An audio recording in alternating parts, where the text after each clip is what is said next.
Hello po sa lahat po ng ating mga taga-sugid at taga-subaybay po sa Obet Antique Collection sa YouTube channel. Mga kaibigan, idol, at yung mga hindi pa po nakasubscribe, please subscribe, follow, and share mga idol.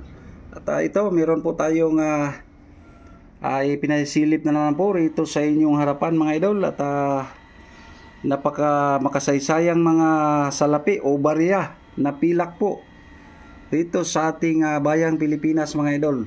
At assorted po yung nandito po sa inyong harapan. Ayan po.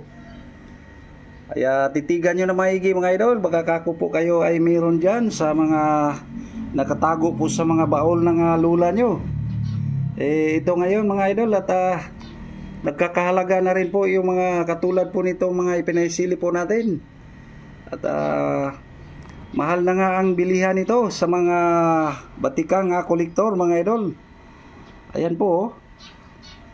Kaya ito na rin po yung part sa mga koleksyon po ng inyong may lingkod. Kaya sinishare lang po natin ito.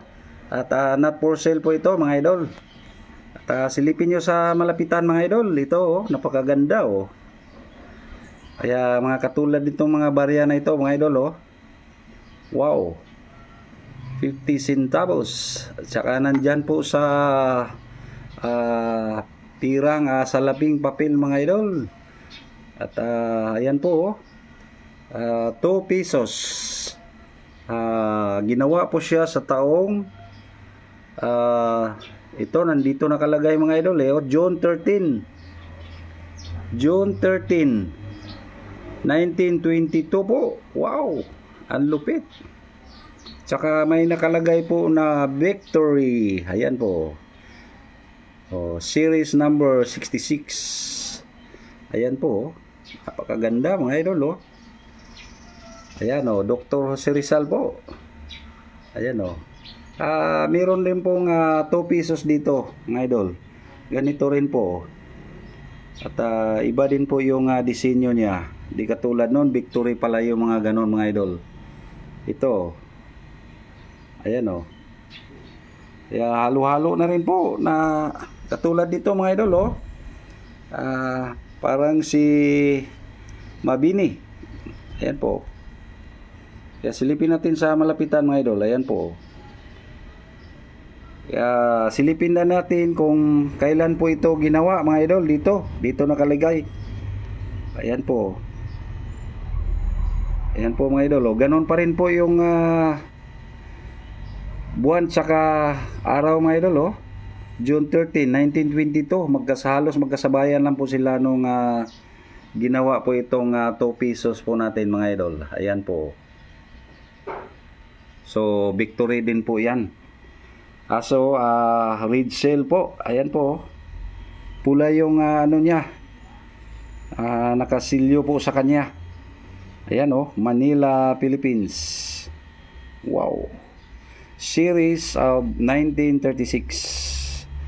Napakaganda. Tsaka meron din po tayong piso rito mga idol. Ito 1907. Tsaka babae po na nakahawak po ng anvil. Nasa anvil po. Tsaka may hawak na malit o maso. Tapos may Vulcan mayon po doon sa bandang likuran po niya mga idol. Ayan po. 1 piso Pilipinas. Napakaganda mga idol yung mga lumang barya natin. At bihira na rin po ito sa panahon ngayon mga idol. So ito mga idol yung katulad nitong 50 centavos na ito. Ayan Ayan 1919 naman po siya. Ayun, ganun pa rin po. Babae pa rin po yung yung nasa likuran. Kaya napakamadalang na nito mga ganitong uri ng lumang barya mga idol. Ayan po ang gaganda mga idol Wow, mayroon pang 1913. Ayan, tingnan natin kung ano po itong 1913 na ito. Ito po lalaki pala. Tapos nakaupo na naman po siya sa anvil. Tapos may hawak na malit naman po. Tapos may Vulcan mayon na naman po. Ganon pala yung mga disenyo nung unang araw mga idol, yung mga barya natin. Sinakop ba naman tayo ng mga Amerikano kapanahonan ng First World War hanggang Second World War mga idol. Kaya itong mga salapi na ito at makasaysayan po ito mga idol. Ayan o. Yung ibang uri rin po ito na 2 piso mga idol. Ayan o. 2 piso na papel din. Ayan po. Nakalagay naman po doon sa bandang itaas niya ay Central Bank of the Philippines. Ayan po. Ayan.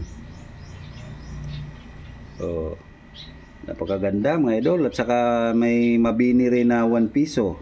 Ayan po. Tsaka itong red shell mga idol, mabini rin po na 1 piso. Magkaiba yung disenyo nila mga idol. Ayan po. Tulad nito mga idol sa kumpara natin dito mga idol. Ayan o.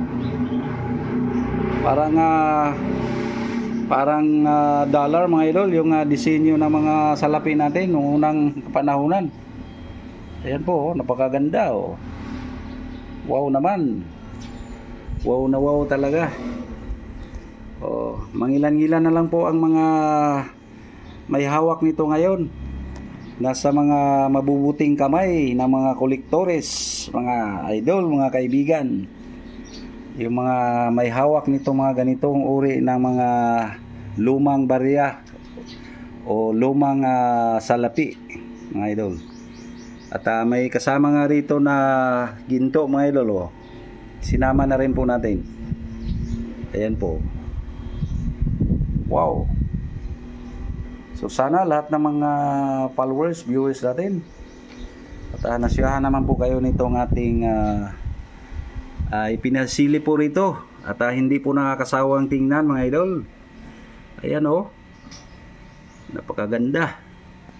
So huwag yung kalimutan po na mag-subscribe, follow and share mga idol para lagi nyo po akong masundan sa lahat ng mga pinaisili po natin na mga part po sa koleksyon po ng inyong may lingkod. At marami pa rin po tayong babahagi sa inyong harapan mga idol. At sana nagbigay naman po tayo ng kahit konting kasiyahan man lang po sa mga may hilig po nito. At alam na alam po natin at napakamagandang alaala po ito ng mga kapanahonan pa po ito ng mga kanino-ninunuan po natin mga idol. Mangilan-ngilan lang po ang meron ngayon nito mga idol. Kadalasan nito wala na, nasa mga mabubuting kamay ng mga kolektor po ito. Ayan napakagandang pagmasdan mga idol. So napakasaya at laking tuwa po ng inyong may lingkod na kahit papaano po at nagkaroon po tayo ng mga ganitong uri ng mga koleksyon mga idol. Ayan napakaganda talaga. Ayan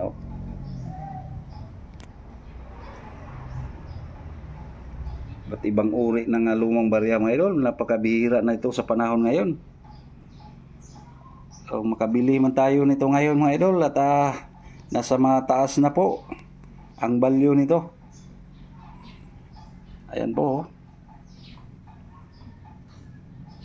So sana lahat ng mga followers at nasiyahan din po kayo.